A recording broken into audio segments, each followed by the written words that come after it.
미하일 플라티노프의 피아노 연주였습니다. 비재무적 관점에서 현재와 미래의 삶을 계획해보는 시간입니다. 은퇴설계 오늘은 상속 관련해서 좀 말씀을 나눠보겠습니다. 상속 증여 전문 공인회계사신데요. 재정회계법인의 나철호 대표와 함께하겠습니다. 어서 오십시오. 네, 반갑습니다. 나철호입니다. 예. 회계사께서 상속을 지금 준비하라는 책의 저자라고 들었습니다. 그렇습니다. 근데 이게 상당히 그 출판계에서 상당히 스터디셀러로 지금 뜨고 있다고 들었는데, 근데 상속은 내가 죽고 난 후에 벌어지는 일이잖아요. 그렇습니다. 이걸 왜 지금부터 준비를 해야 돼요? 네. 상속 재산은 많고 적음을 떠나서 그 자체가 네. 다툼의 대상이 된다. 상속 분쟁이라는 것은요, 결코 부자들만의 이야기가 아닙니다. 네. 상속을 지금 준비하는 것은 절세를 넘어서 가족을 지키는 것이고, 진정한 절세 전략은요, 예. 가족 간의 대화와 협의를 통해서 이루어지기 때문에 예. 상속을 지금 준비하셔야 됩니다. 가족 간의 대화와 협의로 이루어진다라고 하셨어요. 네. 잘못하면 이거 싸움 나고 이게 난리 난다는 거 아닌가요? 이게 그런 생각이 들기도 하고. 네. 근데 보면 내가 갖고 있는 재산을 내 자식에게 주는 건, 살아있을 때 주는 건 증여라고 하죠. 그렇습니다. 그 죽고 나서 나눠 가지는 건 이제 그게 상속인 거고. 그렇습니다. 근데 여기에 세금 문제가 크기 때문에 절세 전략이 필요하다고요? 아주 중요합니다. 상속증여 절세 전략은 크게 세 가지에서 출발이 되는데요. 예. 첫째는 상속과 증여의 과세 기준에 답이 있습니다. 네. 자, 부모가 생전에 재산을 물려주는 경우에 증여세는 증여를 받는 수중자를 기준으로 계산한다. 그래서 수중자 수를 늘리면 늘릴수록 예. 세금이 줄게 되어 있습니다. 수중자라고 하면 돈을 받는 사람? 증여를 받는 사람. 예. 그 얼마나 줄어듭니까? 예를 들어서 10억을 장남에게만 증여하는 경우에는 2억 2천만 원. 10억을 장남에게 증여를 하면 2억 2천만 원 세금 내요? 그렇습니다. 이를 장남과 며느리에게 각각 5억씩 증여를 하면 예. 세금 1억 6천만 원? 그럼 6천만 원 줄지 않습니까? 아니, 장남에게 주면 며느리까지 같이 주는 거 아닌가요? 5억씩 주면. 아, 따로 이렇게 정해서? 예. 장남 5억, 며느리 5억 주면 1억 6천만 원? 예. 그럼 6천만 원 줄지 않습니까? 더 나아가서 손자녀를 활용해서 각각 2억 5천씩 네 사람에게 주면 세금은 1억 4천만 원. 무려 8천만 원이 줄독되어 있습니다. 아하. 그래서 증여는요, 장남 1인에게 하는 것보다 장남 가족들에게 하는 것이 유리하다. 네. 이게 증여세 절세 전략입니다. 상속이 되면 어떻게 됩니까, 그러면? 자, 상속의 경우에는요. 예. 자, 상속은 상속을 받는 상속인을 기준으로 계산하지 않습니다. 상속은 돌아가신 아버지를 기준으로 계산한다. 네. 이게 우리나라 상속증여의 가장 큰 특징입니다. 증여는요. 네. 증여를 받는 수증자를 기준으로 계산한다. 상속은 돌아가신 아버지, 피상속인을 기준으로 계산한다. 예. 그렇다면 상속세를 줄이기 위해서는 어떻게 해야 되겠습니까? 어떻게 해야 될까요? 상속세를 줄이기 위해서? 근데 돌아가신 분은 여러 명이 있는 게 아니고 한 명인 거잖아요. 예. 그러니까 고액재산가의 경우에는 100억인 경우에는 상속세 40억이 나오거든요. 예. 그런데 준비 없이 돌아가시면 세금이 많이 나오기 때문에. 미리 증여를 해야 된다? 아, 맞습니다. 우리가 일반적으로 100억 재산가 아버지가 세금을 줄이기 위해서 물리적으로 사용하는 거 한계가 있습니다. 그렇지 않습니까? 예. 고액 재산가는요, 재산을 쓰기가 굉장히 어렵습니다. 그럼 재산을 줄이기 위해서는 어떻게 해야 되겠습니까? 사전 증여를 선택하셔야 된다. 그리고 사전 증여를 한 후 몇 년이 지나야지 상속 재산에서 빠지겠습니까? 몰라요, 그건. 이것이 바로 절세 전략 두 번째인데요. 사전 증여 후 건강히 10년을 사셔라. 사전 증여 후 10년이 지나면 상속재산이 빠지기 때문에 그렇습니다. 예. 그래서요. 건강이 안 좋으신 아버지 병원에서는 몇 년 못 사신다 그랬는데 사전 증여 후 꿋꿋이 목표의식을 갖고 10년 이상을 사는 경우를 볼 수가 있습니다. 사전 증여한 후에 10년을 이렇게 견디거나 이렇게 계속 살게 되면 절세도 할 수 있고 이런 부분이 있다는 거죠?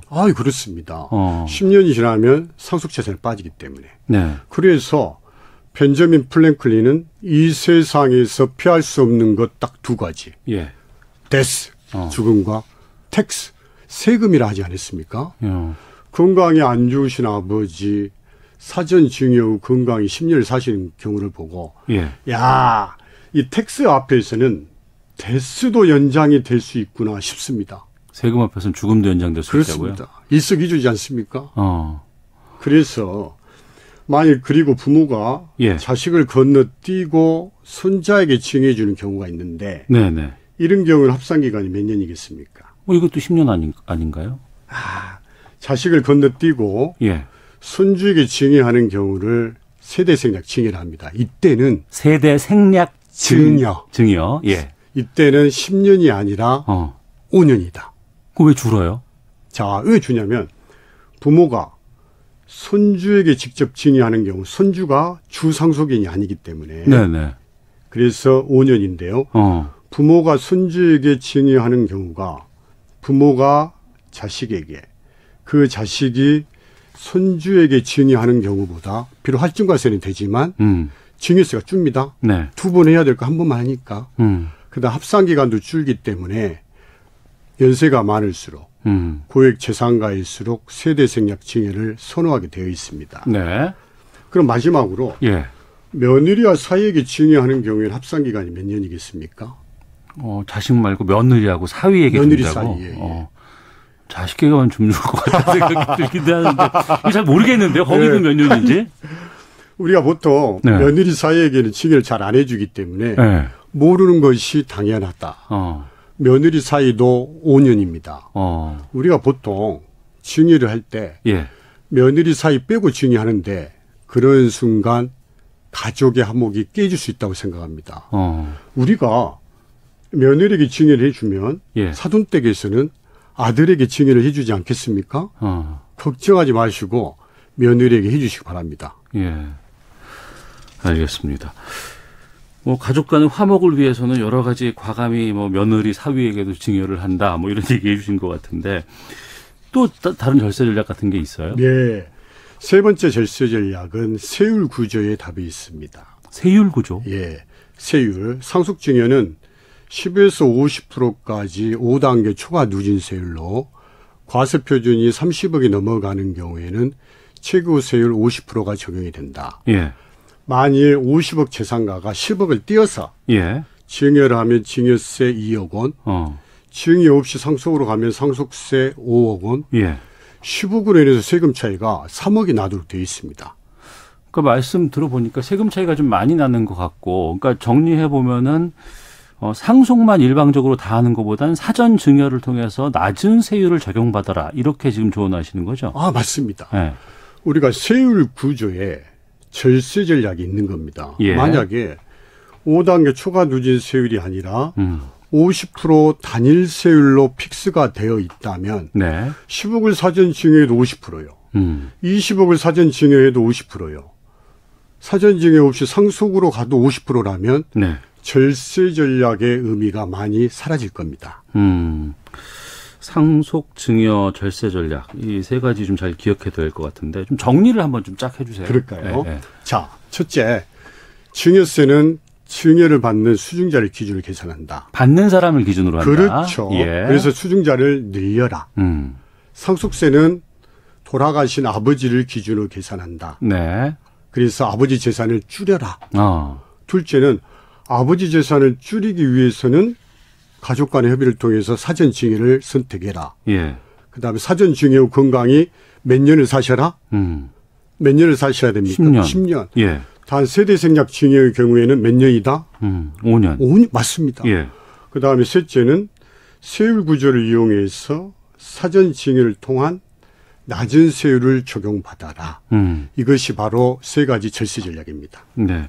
그러면 상속이냐 아니면 사전증여냐 이 네. 기준이 이제 다 중요한 거 아니겠어요? 그렇습니다. 절세를 어떻게 받는 것이 합리적인지를 이제 판단해야 되는 건데 어떤 경우에 유리한 걸 어떻게 알 수 있어요, 이걸? 예. 우리가 상속이냐 사전증여냐 어느 것이 유리하냐를 따지기 전에 공제를 한번 살펴보겠습니다. 예. 증여공제. 배우자 간의 증여공제는 6억. 부모 자식 간에는 5천만 원. 네. 자녀가 미성년자인 경우에는 2천만 원. 기타 친족 1,000만 원입니다. 네.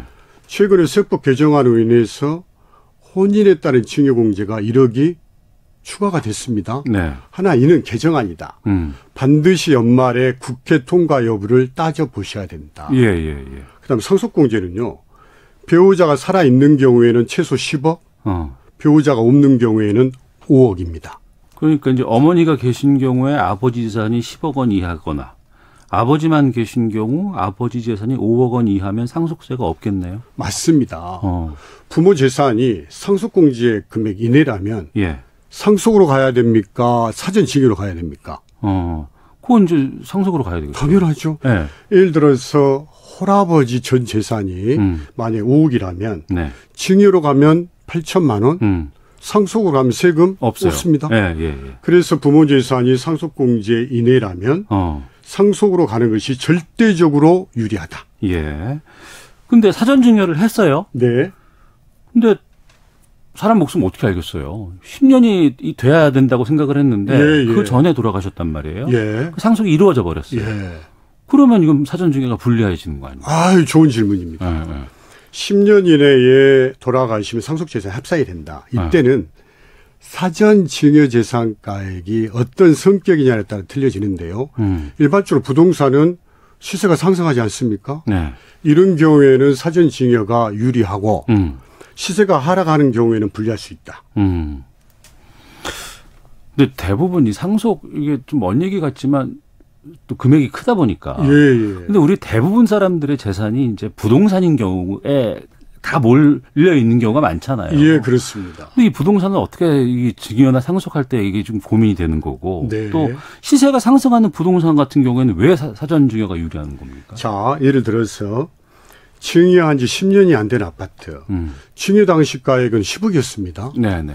돌아가셨을 때 시세를 보니까 15억으로 5억이 올랐습니다. 그럼 10년 이내 돌아가셨기 때문에 상속 재산에 합산이 될 때 가액은 예. 증여 당시에 낮은 가액으로 합산이 된다. 픽스가 된다는 거예요. 아, 그래서 시세가 상승하는 부동산의 경우에는 합산이 된다 하더라도 사전 증여가 유리하게 되어 있습니다. 예.